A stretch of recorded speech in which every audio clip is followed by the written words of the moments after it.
우리가 지난 3주에 걸쳐서 이 에스겔서에 나타난 하나님의 구원 계획을 같이 살펴보았습니다. 이제 방금 예루살렘은 바벨론에 의해서 완전히 멸망당했고 하나님의 성전도 파괴된 그 절망스러운 현실에서 하나님은 바벨론에 끌려와 있는 당신의 택한 백성들에게 하나님의 구원 계획을 선포하셨습니다. 나는 바벨론이라는 세상에서 너희를 불러내어 약속의 땅으로 들어가게 할 것이다. 맑은 물을 너희에게 뿌려서 너희 모든 더러운 것에서 내가 너희를 정결하게 할 것이다. 내가 새 영, 새 마음을 너희에게 주어서 돌같이 굳은 마음을 제거하고 부드러운 마음으로 너희를 다시 태어나게 할 것이다. 내 영을 너희 속에 두어서 너희가 내 뜻대로 행할 수 있게 할 것이다. 너희는 내 백성이 되고 나는 너희의 하나님이 될 것이다. 이것이 에스겔 선지자를 통해서 선포되었던 하나님의 구원 계획입니다. 하나님의 이 구원 계획은 마치 마른 뼈들이 살아나는 것과 같을 것이다 라는 것을 하나님께서 환상을 통해 보여주셨습니다. 널브러져 흩어져 있던 마른 뼈들이 서로 연결되더니 사람의 골격이 되었습니다. 그 뼈에 힘줄이 생기고 살이 차올랐습니다. 그 위에 가죽이 덮였습니다. 하나님께서 마침내 생기를 불어넣으시니 그 마른 뼈들이 다 살아났습니다. 그래서 그 마른 뼈들이 하나님의 큰 군대가 되었습니다. 마른 뼈에 살이 붙고 생기가 들어가서 살아나는 것, 이것이 바로 하나님의 구원입니다. 하나님의 이 놀랍고도 광대한 구원 계획이 선포되었지만 그러나 이 바벨론 포로들의 현실적인 삶은 지금 어땠습니까? 매일매일이 고단하고 힘겹고 낙심과 절망이 반복되는 쉽지 않은 그런 삶이었습니다. 바벨론 포로 생활, 그것이 몇 년 있을 것이라고 하나님이 말씀하셨습니까? 70년이었죠. 70년이 결코 짧은 시간이 아닙니다. 비록 하나님의 놀랍고 광대한 구원 계획이 선포되었지만 고된 현실의 시간을 약속을 의지해서 힘차게 살아낸다는 게 말처럼 쉬운 게 아니었습니다. 자, 이제 하나님의 백성들이 이제 수십 년간의 바벨론 포로 생활에 막 지쳐갑니다. 이제는 하나님의 구원 계획도 그렇게 소망으로 간직되지 못합니다. 바벨론이 이렇게 여전히 세계 최강인데 어떻게 이 바벨론에서 우리가 해방될 수 있는가? 바벨론 포로 생활이 그냥 이렇게 영원히 지속될 것만 같은 낙심과 체념으로 살아갑니다. 이미 예루살렘 귀환에 대한 소망은 이제 포기하고 바벨론에서 뿌리를 내리고 완전히 이제 정착한 사람들도 많이 생겨납니다. 하나님이 과연 우리를 돌보시는가? 하나님은 과연 우리를 사랑하시는가? 하나님은 과연 우리를 구원하실 능력이 있는가? 바벨론 포로들은 이제 하나님에 대해서도 회의적이지 않을 수가 없는 것입니다. 하나님의 구원이라는 그 소망이 있음에도 불구하고 그만큼 이 현실이라는 삶의 무게가 만만치가 않은 것입니다. 현실을 하나님의 말씀으로 소망 가운데서 믿음으로 살아낸다는 것은 그만큼 어려운 것입니다. 자, 이런 때를 배경으로 오늘 살펴볼 하나님의 말씀이 선포된 것입니다. 이사야서는 참 독특한 책입니다. 이사야서는 전체가 66장으로 되어 있습니다. 1장에서 39장까지의 내용과 40장부터 66장까지의 내용이 전혀 다른 배경에서 펼쳐집니다. 1장에서 39장까지는 이사야 선지자가 실제로 살았던 시대, 즉 유다가 멸망하기 한 100년에서 150년 전 이때쯤이 시대 배경입니다. 하나님을 떠난 유다 백성에게 돌아오라고 재촉하시는 내용, 심판하시겠다라는 내용, 결국 너희는 멸망할 것이다 라는 내용으로 되어 있습니다. 하나님께서 뽑고 파멸시키는 내용으로 가득합니다. 그러나 40장부터는 갑자기 내용이 확 바뀝니다. 40장부터는 이미 멸망해서 바벨론의 포로로 끌려가 있는 백성들을 향해서 하나님의 위로와 구원의 메시지가 선포되고 있는 것입니다. 하나님께서 이제 건설하시고 다시 심는 내용으로 가득합니다. 우리 성경이 전체가 몇 권이에요? 66권입니다. 구약이 몇 권이에요? 39권. 신약이 27권입니다. 이사야서가 딱 이 구조로 되어 있습니다. 1장에서 39장까지는 심판과 멸망의 메시지, 40장부터 나머지 27장은 마치 신약과도 같이 위로와 구원의 메시지가 선포되고 있는 것입니다. 신약 성경에서 가장 많이 인용된 구약 성경이 바로 이사야서입니다. 그만큼 이사야서는 구약 속의 신약이라 불릴 만큼 하나님의 구원이 잘 나타나고 있는 그러한 선지서입니다. 오늘 본문은 바로 40장부터 시작되는 그 위로의 메시지의 첫 시작 부분입니다.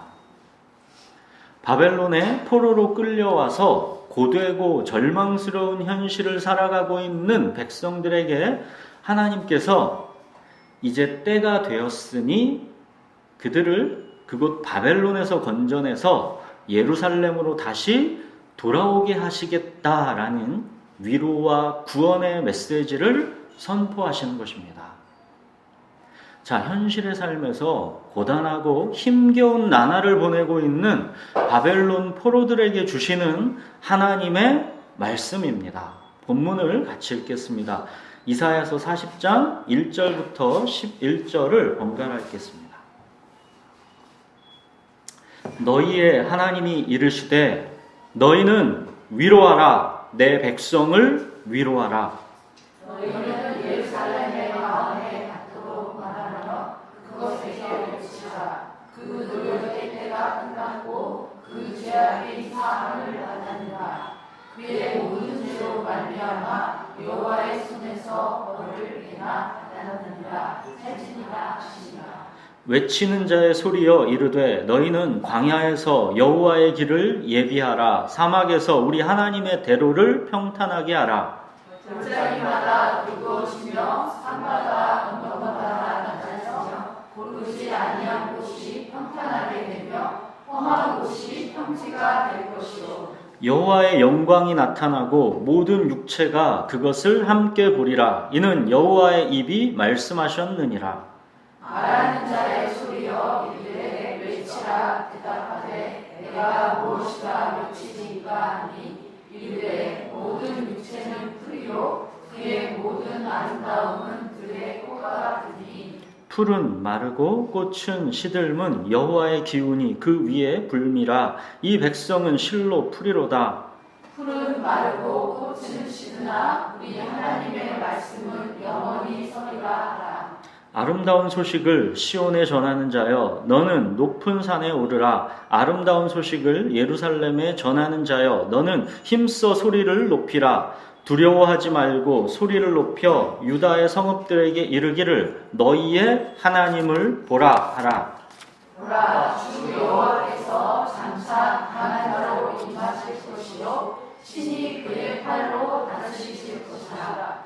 보라, 상급이 그에게 있고 보응이 그의 앞에 있으며 그는 목자같이 양떼를 먹이시며 어린 양을 그 팔로 모아 품에 안으시며 젖먹이는 암컷들을 온순히 인도하시리로다.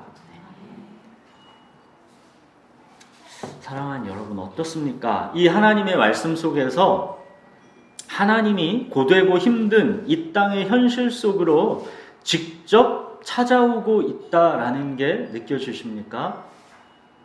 39장까지는 너희는 멸망할 것이다 라는 게 주된 메시지입니다. 근데 갑자기 40장이 되어서 그 1절이 어떻게 시작합니까? 위로하라 내 백성을 위로하라입니다.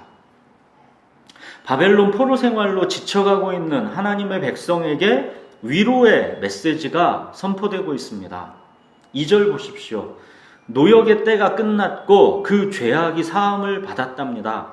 그의 모든 죄로 말미암아 여호와의 손에 벌을 배나 받았다 하십니다. 하나님의 이 말씀은 이 백성이 하나님께 저지른 죄보다도 벌을 더 심하게 받고 있다라는 것을 말하는 게 아닙니다. 이 백성이 너무 고생하는 걸 보니까 하나님이 너무 심하게 벌을 준 것이 아닌가 하시면서 후회하시고 이제 마음이 그냥 풀렸다라는 것을 말씀하는 것도 아닙니다. 하나님께서 장차 이 백성의 죄를 사하기 위해 무엇인가를 행하실 것인데 바로 그 죄의 대속 때문에 이 백성의 죄악은 다 사함을 받았다라는 것을 말하는 것이고 하나님께서 행하실 그 대속의 행위는 이들 모두가 지은 죄의 크기를 다 합해도 훨씬 더 능가할 만큼의 어마어마한 값을 하나님께서 지불하실 것이다 라는 뜻입니다. 그래서 거꾸로 그들이 벌을 배나 받은 것이나 마찬가지일 것만큼 그만큼 완전한 대가집을 그만큼 완전한 용서가 이루어질 것이다 라는 뜻입니다. 도대체 장차 하나님께서 무슨 일을 행하실 것이길래 이들은 벌을 배나 받았다라고 할 만큼 그런 완전한 용서가 있는 것일까요? 그것이 이어서 쭉 나오는 것입니다. 3절 보십시오.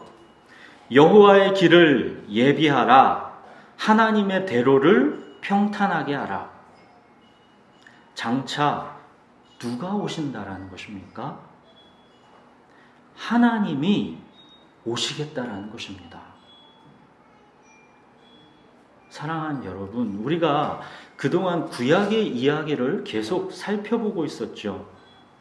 그 속에서 우리가 무엇을 보아왔습니까? 여호와의 길, 하나님의 대로가 어떻게 우리에게 다가오고 있는가? 이것을 우리가 계속 보아왔던 것이죠. 구약의 이야기는 어느 한 점을 향해 계속 나아가고 있다라고 했죠. 그 한 점이 무엇입니까? 하나님의 독생자 예수 그리스도가 이 땅에 오시는 것입니다. 구약의 이야기는 다른 게 아니죠. 왜 하나님의 독생자 예수 그리스도가 이 땅에 오실 수밖에 없던 것인지 그 이유를 설명하는 책이 구약입니다. 하나님의 영원한 언약적 사랑 헤세드, 그 헤세드가 어떻게 흘러 하나님의 아들 예수 그리스도가 이 땅에 오시기까지 신실하게 흘러오느냐, 그것이 구약의 이야기입니다. 여호와의 길, 하나님의 대로가 펼쳐지기까지 어떻게 쭉 흘러왔습니까? 간략히 그동안 보아왔던 것을 짧게 짚어보겠습니다. 아담의 범죄 이후에 여자의 후손이 뱀의 머리를 상하게 하실 것이다 하셨던 하나님의 구원 계획이 본격적으로 진행됩니다. 하나님께서 택하신 자기 백성의 구원을 위해서 갈대아 우르에 있던 아브라함을 약속의 땅 가나안으로 불러내셨죠. 땅의 모든 족속이 너로 말미암아 복을 얻을 것이다 하셨습니다. 내 씨가 대적의 성문을 차지하리라. 기억하시죠? 그렇게 여호와의 길, 하나님의 대로가 준비되어 가는 것입니다. 아브라함에게 주신 언약은 이삭에게로, 야곱에게로 계속 흘러갔습니다. 그렇게 다윗까지 흘러 다윗 언약을 세우셨습니다. 하나님은 다윗과 맺으신 언약을 신실하게 계속 지켜가십니다. 이 백성은 비록 이방신을 숭배하고 하나님을 버리기도 했지만 하나님은 당신의 언약을 신실하게 계속 지켜오셨습니다. 하나님의 택하신 언약 백성이 결국 바벨론의 멸망에서 포로로 끌려와 있는 지금, 이렇게 모든 게 다 끝난 것 같은 때, 아무런 소망이 없는 것 같은 때, 하나님은 본격적으로 하나님의 놀랍고 광대한 구원 계획을 선포하시는 것입니다. 보기에는 정말 다 끝난 것 같고 아무런 소망을 발견할 수도 없는 그런 어둠의 때, 하나님은 당신의 놀랍고 광대한 구원 계획을 선포하십니다. 이 백성은 바벨론 포로 생활이라는 그 현실의 무게에 짓눌려서 도무지 하나님의 구원을 상상할 수 있는 힘을 잃어버렸습니다. 막연하게 하나님이 구원하시겠다 했던 그런 낙관주의도 이 현실의 무게에 짓눌리다 보니까 금세 다 사라졌습니다. 하나님이 구원하신다라는 장밋빛 환상도 세상이라는 팍팍한 현실 속에서 허덕이다 보면 어느새 빛을 다 발해버리는 법입니다. 하나님의 구원은 마치 현실과 동떨어진 자기 최면같이 여겨지는 것입니다. 이 거대한 바벨론이라는 세상을 하나님이신들 어떻게 힘을 쓰실 수 있겠는가 하면서 자포자기하게 된다는 것입니다. 사랑하는 여러분, 하나님은 바로 이 고단한 현실, 이 한가운데로 직접 찾아오시겠다라는 것입니다. 5절 보십시오. 여호와의 영광이 나타나고 모든 육체가 그것을 함께 보리라. 그러나 지금 바벨론 포로들은 바벨론의 권세가 영원할 것이다 라고 생각하고 있습니다. 도무지 바벨론의 통치를 벗어날 방법은 없다라고 체념하고 있습니다.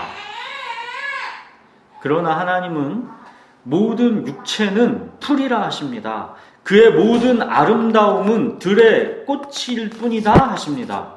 바벨론이 아무리 거대하고 영원할 것 같아 보여도 그냥 풀이요 들의 꽃일 뿐이다라는 것입니다. 8절 같이 읽어볼까요? 8절은 자, 풀은 마르고 꽃은 시드나 우리 하나님의 말씀은 영원히 서리라 하라. 바벨론은 곧 끝난다라는 뜻입니다. 이 세상의 주권자는 바벨론이 아니라 살아계신 하나님이라는 뜻입니다. 하나님의 언약적 사랑 헤세드는 영원하다라는 것입니다. 하나님은 말씀하신 것을 반드시 성취하신다라는 것입니다. 성취되지 않는 하나님의 말씀, 잊혀져 버리게 되는 하나님의 약속, 그런 거는 있을 수가 없다라는 것입니다. 하나님의 말씀은 영원히 서리라. 이거는 그런 뜻입니다. 바벨론에 포로로 끌려와 있는 백성들은 묻습니다. 도대체 하나님은 어떻게 그 구원을 이루실 수 있습니까? 어떻게 마른 뼈가 살아나게 하실 수 있습니까? 그게 어떻게 가능할 수 있습니까? 9절 보십시오. 하나님이 아름다운 소식을 선포하십니다. 아름다운 소식. 이게 뭡니까? 복음을 말하는 거죠. 복음입니다. 아름다운 소식, 기쁜 소식, 복음입니다. 아름다운 소식, 그 복음, 그게 무엇입니까? 너희 하나님을 보라. 사랑하는 여러분, 하나님이 우리가 볼 수 있도록 이 땅의 현실 속으로 직접 찾아오신 것, 너희 하나님을 보라. 이것이 복음입니다. 하나님께서 이사야 선지자를 통해 말씀하신 이 약속이 어떻게 되었습니까? 정확하게 이루어졌죠. 이 땅에 여호와의 영광이 정말로 나타났고 모든 육체가 그것을 함께 보았죠. 신약성경 그 첫 시작 마태복음 1장 1절이 어떻게 시작합니까? 아브라함과 다윗의 자손 예수 그리스도의 계보라. 이것이 바로 풀은 마르고 꽃은 시드나 하나님의 말씀은 영원히 서리라 입니다. 하나님이 아브라함에게 주신 약속, 다윗에게 주신 언약, 그 약속의 말씀들이 그대로 실패 없이 정확하게 이루어진 것입니다. 말씀이 육신이 되어 우리 가운데 거하심에 우리가 그의 영광을 보니 아버지의 독생자의 영광이요 은혜와 진리가 충만하더라. 하나님의 아들이 육신의 몸으로 이 땅에 오신 것입니다. 성육신 하신 것입니다. 그 영광을 모든 육체가 본 것입니다. 여호와의 길, 하나님의 대로로 하나님이 이 땅에 우리가 살아가는 그 고단한 현실 속으로 직접 찾아오신 것입니다. 여호와의 영광이 나타났고 모든 육체가 그거를 실제로 본 것입니다. 너희 하나님을 보라 하셨던 그 하나님의 말씀대로 모든 육체가 하나님을 실제로 본 것입니다. 하나님의 아들이 인간의 몸으로 오셔서 우리와 함께 계시는 것입니다. 성육신하신 하나님이 임마누엘로 우리와 함께 거하시는 것입니다. 사랑하는 여러분, 육체로 오신 예수 그리스도는 바로 하나님이십니다.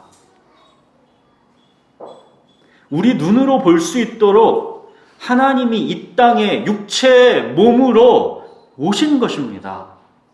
성육신 하신 것입니다. 약속하신 그 구원을 성취하시기 위해 오셨고 마침내 다 이루었다 하신 것입니다. 택하신 백성, 하나님께서 미리 아신 자, 미리 구원하시기로 작정한 자, 바로 그 자기 백성을 구원해내시려는 하나님의 주권적 은혜가 예수 그리스도에게서 폭발적으로 나타난 것입니다. 구원의 낚싯대 들이워놓고 관심 있는 자가 물면 건져 올리는 방식이 아니랬죠. 구원의 작살이랬죠. 택하신 자, 미리 아신 자, 미리 구원하시기로 작정한 자, 바로 그를 정확하고 실패 없이 구원해내시는 것입니다. 미리 아신 자, 택하신 자를 향하신 하나님의 언약적 사랑은 영원합니다. 그 무엇도 그 하나님의 주권적인 언약적 사랑을 거스릴 수가 없습니다. 저와 여러분이 하나님의 아들 예수 그리스도를 나의 구세주요 주님으로 믿어 하나님의 자녀가 된 것은 결코 우연한 나의 선택이 아닙니다. 나의 결단이 아닙니다. 창세전부터 계획된 하나님의 주권적 은혜, 언약적 사랑의 필연적인 결과입니다. 이것이 바로 풀은 마르고 꽃은 시드나 하나님의 말씀은 영원히 서리라입니다. 그래서 베드로는 이렇게 말하는 것입니다. 베드로전서 1장 25절, 23절에서 25절 보십시오. 베드로전서 1장 23절부터 25절 보십시오. 바울이든 베드로든 다 똑같습니다. 다 똑같은 말을 하고 있습니다. 23절부터 25절, 자, 같이 읽겠습니다. 너희가 거듭난 것은 썩어질 씨로 된 것이 아니요 썩지 아니할 씨로 된 것이니 살아있고 항상 있는 하나님의 말씀으로 되었느니라. 그러므로 모든 육체는 풀과 같고 그 모든 영광은 풀의 꽃과 같으니 풀은 마르고 꽃은 떨어지되 오직 주의 말씀은 세세토록 있도다 하였으니 너희에게 전한 복음이 곧 이 말씀이니라. 우리의 거듭남은 대충 우연히 운 좋게 얻어 걸린 게 아니라는 뜻입니다. 택하신 자, 미리 아신 자, 미리 구원하시기로 작정한 자, 바로 그를 뜻하셨던 그대로, 말씀하셨던 그대로 정확하고 실패 없이 구원해내신다라는 뜻입니다. 그래서 베드로는 이 편지 첫머리를 보십시오. 2절 보시면 하나님 아버지의 미리 아심을 따라 택하심을 받은 자들에게 편지하노니 라고 하는 것입니다. 베드로는 또 쭉 가면 뭐라 합니까? 너희는 택하신 족속이요 라고 하죠. 하나님이 미리 아신 자, 미리 택하신 자를 향한 하나님의 이 주권적 은혜에 압도하는 힘이 예수 그리스도에게서 폭발적으로 터져나온 것이고 이거를 복음이라 하는 것입니다. 예수 그리스도 안에 있는 택하신 자를 향한 하나님의 이 주권적 은혜, 언약적 사랑은 아무것도 거스를 수가 없는 것입니다.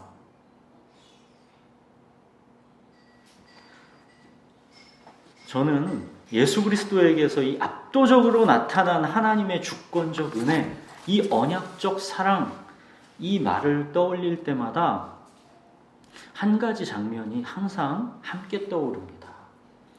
예전엔가 한번 설교 때 말씀드린 적이 있었습니다.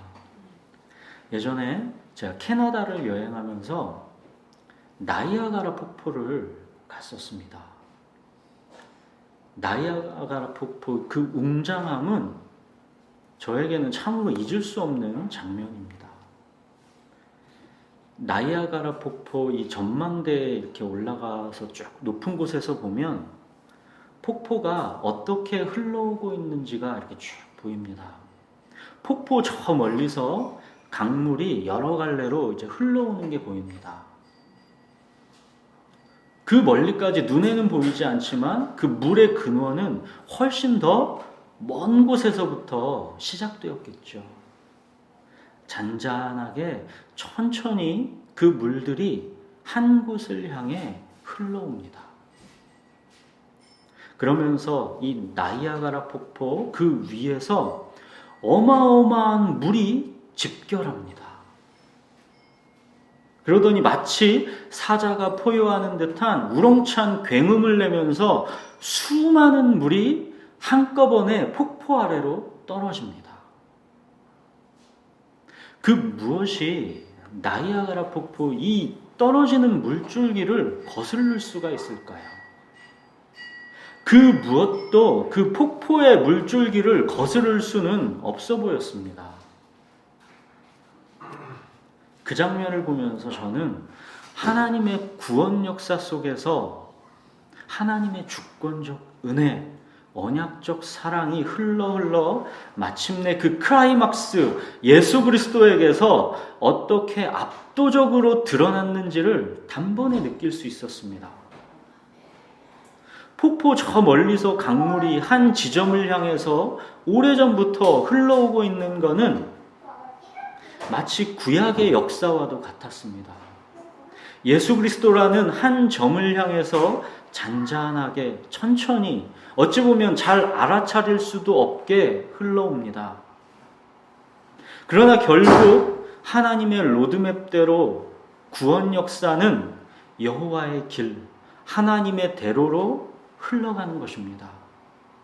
마침내 예수 그리스도라는 한 점으로 역사는 집결되는 것입니다.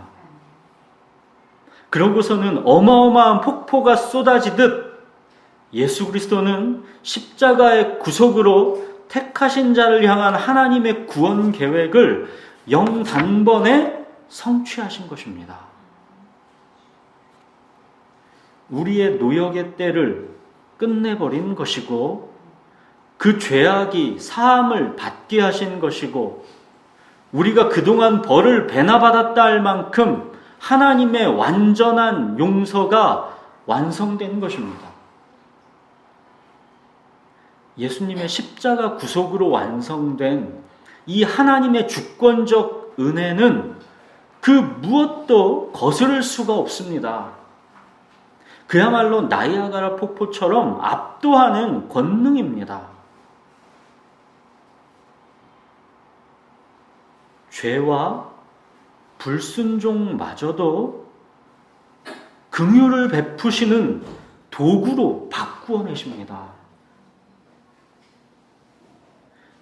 예수 그리스도의 십자가 앞으로 이끄시는 길이 되게 하십니다. 택하신 자를 향한 하나님의 주권적 은혜는 거스를 수가 없는 압도하는 권능입니다. 이것이 바로 예수 그리스도 안에서 나타난 하나님의 주권적 은혜입니다. 이게 바로 오늘 본문 5절 여호와의 영광이 나타나고 모든 육체가 그것을 함께 보리라입니다. 이것이 바로 오늘 본문 8절 풀은 마르고 꽃은 시드나 우리 하나님의 말씀은 영원히 서리라입니다. 이것이 바로 오늘 9절 아름다운 소식이고 너희의 하나님을 보라입니다. 사랑하는 여러분, 바로 이 하나님의 구원이 우리에게 임한 것입니다. 하나님의 이 주권적 은혜가 만들어낸 구원은 그래서 그 어떤 것도 거스를 수가 없는 것입니다. 우리에게 이루어진 하나님의 구원을 보십시오. 결코 정죄함이 없습니다. 하나님의 사랑에서 그 무엇도 끊을 수 없습니다. 우리의 삶은 모든 것이 합력하여 선을 이루고 우리는 모든 상황 속에서 넉넉히 이깁니다. 이 모든 것들이 우리의 어떤 공로로도 기여하는 바가 없고 오직 하나님의 택하심으로 기인합니다. 하나님의 택하심, 이 압도적인 은혜가 뭔지를 아셔야 합니다. 이거는 싸구려 복음이 아닙니다. 하나님의 이 택하심의 은혜는 이루 말할 수 없는 하나님의 이 주권적 은혜, 그 압도하는 권능입니다. 하나님이 나를 택하셨다라는 것, 내가 나지도 않은 그 상태에서 하나님이 나를 이미 정하셨다라는 것, 오직 이 택하심에서 우리의 구원은 기인하는 것입니다. 우리의 그 무엇도 우리의 구원에 기여하는 바가 전혀 없습니다. 이 구원을 하나님의 아들 예수 그리스도가 성육신 하셔서 우리를 건져내시는 방법 말고 다른 어떤 방법으로 이룰 수 있겠습니까? 그래서 하나님은 이사야 선지자를 통해 말씀하시는 것입니다. 너희의 하나님을 보라. 직접 너희의 삶이라는 현실 속으로 성육신하여 찾아오신 너희의 하나님을 보라는 것입니다. 사랑하는 여러분, 여러분은 살아가는 삶의 현실 속에서 무엇을 보십니까? 바벨론이라는 거대한 세상을 보며 그 힘에 눌리고 있습니까? 아니면 세상의 힘이 어쩔 수 없어서 세상을 본받으며 세상의 물결에 그냥 떠밀려 가고 있습니까? 하나님은 말씀하십니다. 너희의 하나님을 보라. 풀은 마르고 꽃은 시드나 하나님의 말씀은 영원합니다. 바로 그 하나님께서 우리와 함께 계셔서 우리를 돌보시고 인도하십니다. 10절, 11절 보십시오. 보라, 주 여호와께서 장차 강한 자로 임하실 것이요 친히 그의 팔로 다스리실 것이라. 보라, 상급이 그에게 있고 보응이 그의 앞에 있으며 그는 목자같이 양떼를 먹이시며 어린 양을 그 팔로 모아 품에 안으시며 젖먹이는 암컷들을 온순히 인도하시리로다. 이사야 선지자가 계속 뭘 강조합니까? 보라입니다. 사랑하는 여러분, 주님이 우리의 목자이십니다. 친히 강한 팔로 우리를 붙드시는 것이고 우리를 먹이시고 팔로 모아 품에 안으시고 인도하시는 것입니다. 이것은 막연한 심리적 위안을 말하는 게 아닙니다. 마음의 위안을 주는 종교를 지금 말하고 있는 게 아닙니다. 살아계신 하나님이 내 삶으로, 내 현실로 직접 성육신하여 들어오셨다라는 것입니다. 하나님의 위로가 임하는 유일한 길, 하나님이 우리의 고단한 현실에 이 삶의 현실로 찾아오시는 여호와의 길, 하나님의 대로, 그건 오직 예수 그리스도뿐입니다. 내가 곧 길이요 진리요 생명이니 나로 말미암지 않고는 아버지께로 올 자가 없느니라. 사랑하는 여러분, 하나님의 위로는 오직 예수 그리스도 안에 있습니다. 예수 안에 있는 그 위로는 그 어떤 삶의 고단한 현실도 다 녹여내기에 충분합니다. 모든 상황 속에서 다 넉넉히 이기고 견딜 힘을 주는 것입니다. 택하신 자를 향하신 하나님의 주권적 은혜, 그 압도하는 힘은 그 어떤 것도 거스릴 수가 없는 것입니다. 하나님은 그만큼 전능하시고 그만큼 우리를 사랑하십니다. 이제 내가 사는 것 아니요 내 안에 그리스도께서 사시는 것이라. 위로는 오직 여기에 있습니다. 내 안에 그리스도께서 사시는 것입니다. 강한 자로 임하신 것이고 친히 그의 팔로 다스리시는 것입니다. 목자같이 양떼를 먹이시는 것이고 그 팔로 모아 품에 안으시고 인도하시는 것입니다. 사랑하는 여러분, 이미와 아직 그 사이의 시간, 그 현실을 살아내는 것이 비록 고단할 수 있지만 그리스도께서 여러분 안에 사시며 친히 위로하시고 돌보시고 인도하신다라는 것을 잊지 마십시오. 우리의 목자이신 주님이 그의 강한 팔로 우리를 모아 품에 안으시고 이미와 아직 그 사이의 시간을 인도하고 계십니다. 우리는 내게 닥친 모든 상황이, 내가 처한 모든 현실이 그냥 우연인 듯 보이지만 그렇지 않습니다. 하나님의 자녀들에게 우연한 상황은 없습니다. 우리의 모든 현실은 우리의 하늘아버지이신 하나님의 주권적 섭리 안에 있고 하나님은 우리의 모든 현실을 합력해서 선을 이루어내십니다. 그는 강한 자이시고 친히 그의 팔로 우리를 다스리시는 분이시고 목자가 양떼를 먹이듯 그의 팔로 모아 안으시고 인도하시는 분이십니다.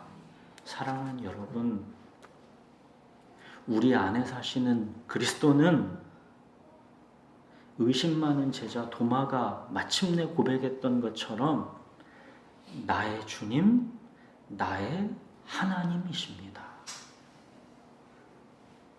우리 앞에 놓인 그 현실의 삶, 그 한가운데서 두 발을 딱 붙이고 서서 우리 앞에 나타나신 여호와의 영광, 말씀이 육신이 되어 우리 가운데 거하신 우리의 주님, 우리의 하나님이신 예수 그리스도를 바라보십시오. 기도하겠습니다.